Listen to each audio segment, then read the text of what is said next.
On February 1st, 2021, the people of Myanmar awoke to a devastating reality. Their voices had been silenced.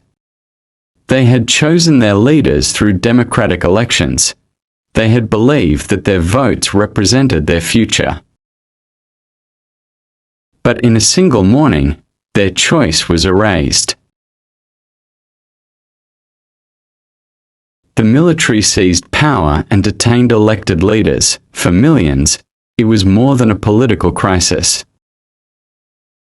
It was a betrayal of dignity. People felt abused, not because they had failed, but because their democratic will had been denied. Soon, the streets changed. Peaceful protesters were confronted by armed soldiers. Voices demanding justice were met with gunfire. Faced with this reality, large numbers of citizens refused to remain passive. What began as peaceful protest gradually evolved into a broad movement of resistance. This documentary examines 5 years of conflict and transformation in Myanmar, how people responded to the collapse of democratic governance, how violence reshaped society, and how the struggle for dignity and representation continues.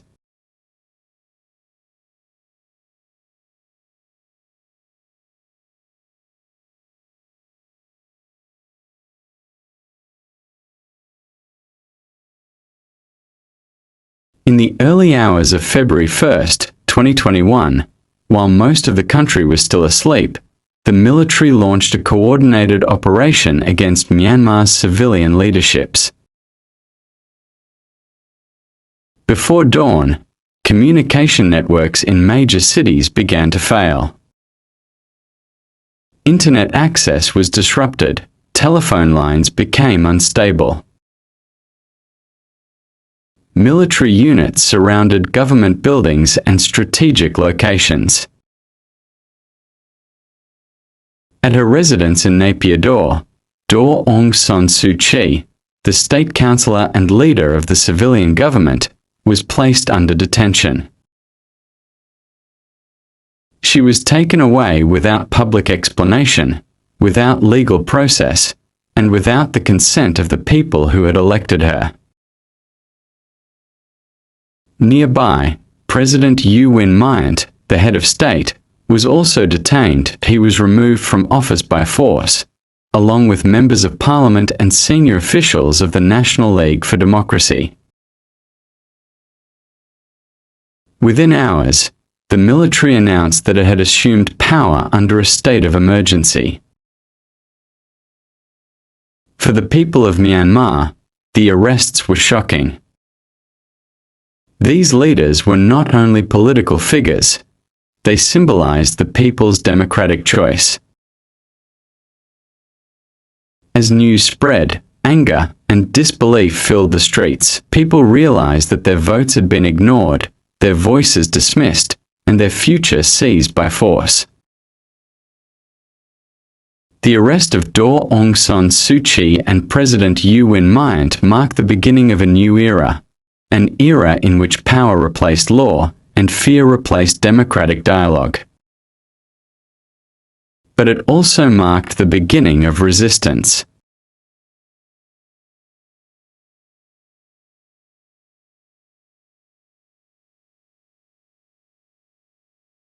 Before the coup, Myanmar experienced a fragile but meaningful period of democratic life. Under the civilian administration led by Daw Aung San Suu Kyi and President U Win Myint, people began to experience freedoms unknown for decades. Citizens voted in elections, civil society groups emerged, public debate became visible. Democracy was imperfect, but it was real. For many people, it was the first time they felt respected as citizens, not subjects. That experience made the loss even more painful. The coup was not only against leaders. It was against the people themselves.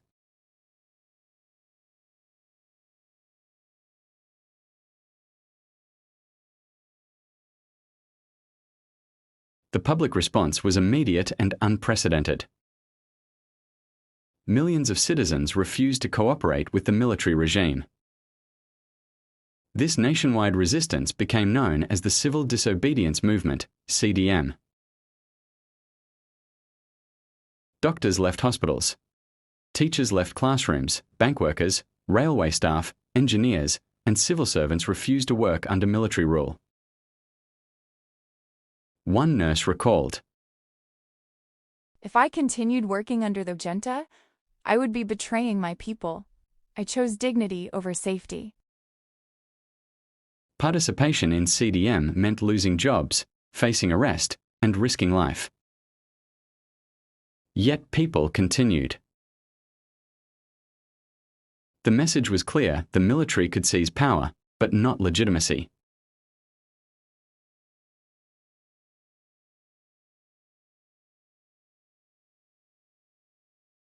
The military opened fire on peaceful civilians, deliberately using lethal force in the streets and destroying residential areas nationwide. Security forces carried out mass arrests, night raids, and arbitrary detentions. Beyond physical violence, the military systematically abused human dignity. People were silenced, their rights were denied, and they were treated not as citizens, but as enemies of the state. As violence intensified and dignity was repeatedly violated, many people came to believe that peaceful resistance alone was no longer enough.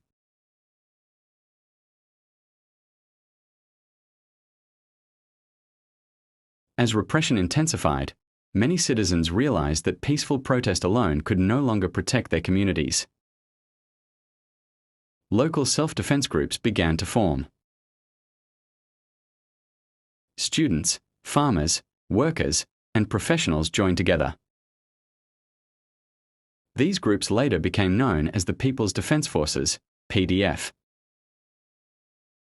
They were not born from ambition, but from necessity. For many, joining the resistance was not a political choice. It was a decision to protect families, villages, and dignity. The struggle entered a new phase.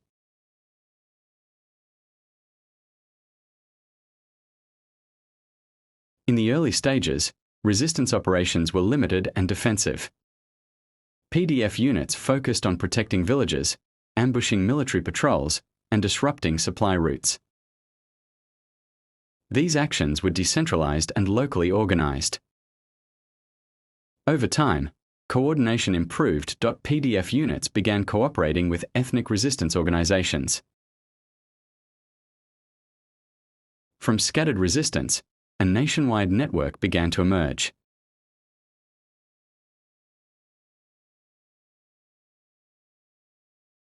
As resistance capacity expanded, revolutionary forces began targeting towns. Towns were symbols of military control, centers of administration, policing, and logistics. Resistance forces isolated towns by cutting supply routes and surrounding military outposts. Fighting often lasted days or weeks. Eventually, military units were forced to withdraw from police stations, administrative offices, and fortified camps. When towns fell, junta control collapsed. Town capture battles marked a turning point. They proved that the military's control was not absolute.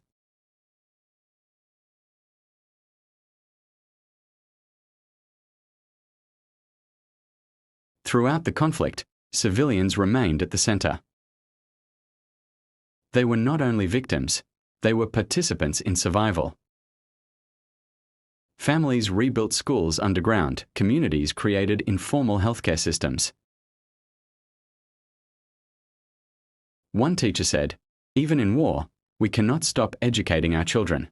If we lose knowledge, we lose our future." Resistance was not only military, it was social, cultural, and moral. The military launched ground offensives to suppress People's Defense Forces, burning villages and destroying thousands of civilian homes. Entire communities were forced to flee as fire and violence spread across rural and urban areas. As its ground operations weakened, the military increasingly relied on airstrikes. Bombs were dropped on towns and villages, killing civilians and destroying homes. Hospitals, schools, and religious buildings were also targeted, turning places of safety into zones of fear. During the capture of towns, civilians were trapped in the middle of the fighting, families hid in their homes or fled into forests with nothing but fear and uncertainty. Beyond physical destruction, the violence deeply affected human dignity. Ordinary citizens saw their lives, communities, and hope shattered. What began as political conflict became a nationwide human tragedy.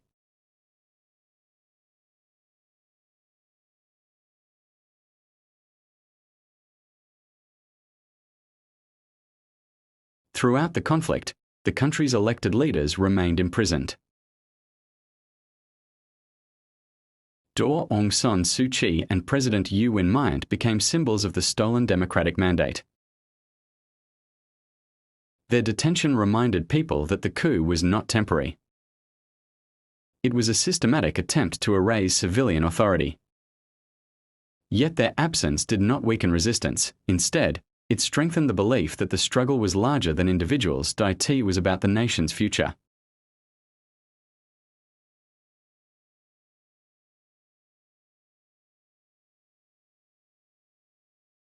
Five years after the coup, the struggle continues. The people of Myanmar did not choose war. They chose dignity. When dignity was denied, resistance became inevitable. When resistance forces first took up arms, they lacked weapons and resources. They endured brutal attacks and heavy losses. The people did not surrender. They rose again, fought relentlessly, and captured towns. Driven by an unyielding desire for dignity, they refused to live in fear or silence. Their struggle was a fight for freedom, for respect, and for the future they deserve. This documentary has recorded the courage, resilience, and determination of the people of Myanmar. In recognition of their struggle and sacrifice, this record is presented by the Department of Strategic Studies and Records for the People's Defense Forces, DSSPDF. The conflict is not yet over, but neither is the will of the people.